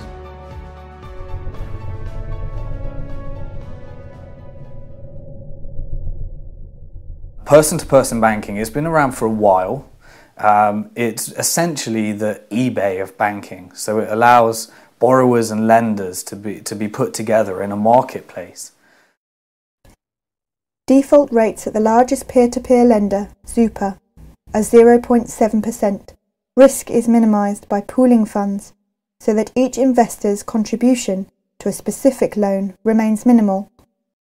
There's a site which is about currency exchange, so again bypassing the kind of mainstream banking or currency exchange system and just doing it person to person.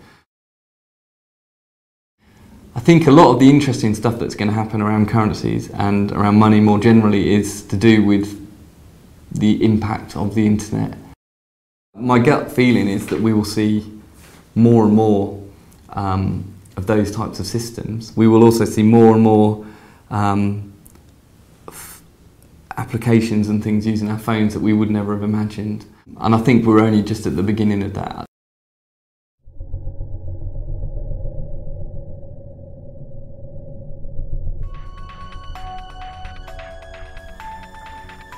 The issue of monetary reform has historically been a very sensitive issue because of the incredible power, wealth and privileges it bestows. In an age where analytic thought and a scientific approach are held in such high esteem, there is no justifiable argument for keeping the mechanics and implications of the monetary process such a taboo subject. As democratic citizens, we have the right to demand a monetary system which is both stable and beneficial to society. The banking lobby is very powerful. I suspect that they won't be in favour of these kinds of models, although ultimately one could argue that it's a much more stable footing for banks. The coalition government has set up an independent commission on banking, the ICB, and their remit is to essentially make recommendations to the government on how the banking sector can be fixed. Their remit includes figuring out how they can prevent future bailouts. When they held their public meetings around the country, at each of those meetings, of the 5 panellists at that meeting, at least about 3 of them were representatives of the big banks. It's a bizarre relationship. If you were going to try and improve building regulations, you wouldn't hire a cowboy builder who'd built a building that collapsed. So why are we asking the banks for advice on what we should do about banking? The Independent Commission on Banking recommended 2 major reforms. The first was the implementation of greater capital and loss-absorbing capacity. This in effect is complementary to Basel III and will not differentiate the UK banking system from the rest of Europe. The second recommendation was the ring-fencing of retail banks. Although portrayed as harsh to the banks, it can also be interpreted as a benefit, as retail banks will now have a lower capital requirement ratio than investment banks. There's this cosy relationship between government and the banks. In the middle of the crisis, I spoke to somebody who was working in the Treasury in the middle of the crisis, And he said pretty much every second person that you spoke to was working for one of the big banks. So when it comes to a decision about whether you let one of these toxic banks fail or whether you rescue it, what kind of decision are you going to get from, what kind of recommendation are you going to get from somebody who works in that bank? I've got a whole string of letters and cards from various politicians over the years. Really, you get letters which in most cases say nothing at all apart from thank you very much, this is, thank you for your letter, or thank you for your DVD, I'll have a look at it, or in the case of course letters to the Prime Minister, it was the last Prime Minister a couple of years ago, thank you for your letter to the Prime Minister, it's been passed on to the Treasury, who will no doubt respond to you directly in due course. And of course, I'm still waiting about 2 years later from any sort of response from the Treasury.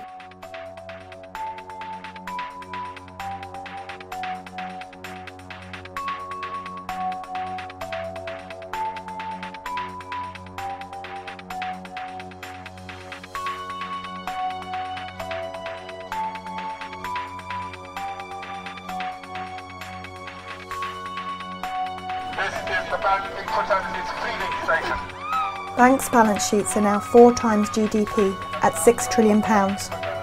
They are holding the public hostage. Their wealth has become so great through gaming the financial system that we are at a tipping point whereby a single bank could now take down the entire economy.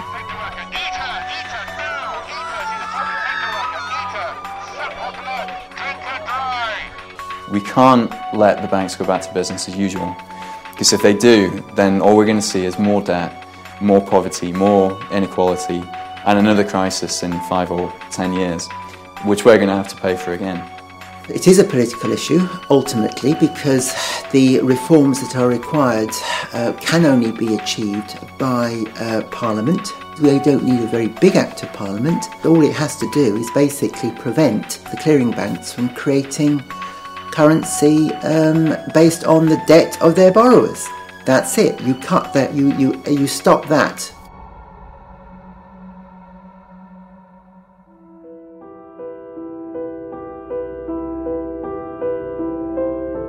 This is George.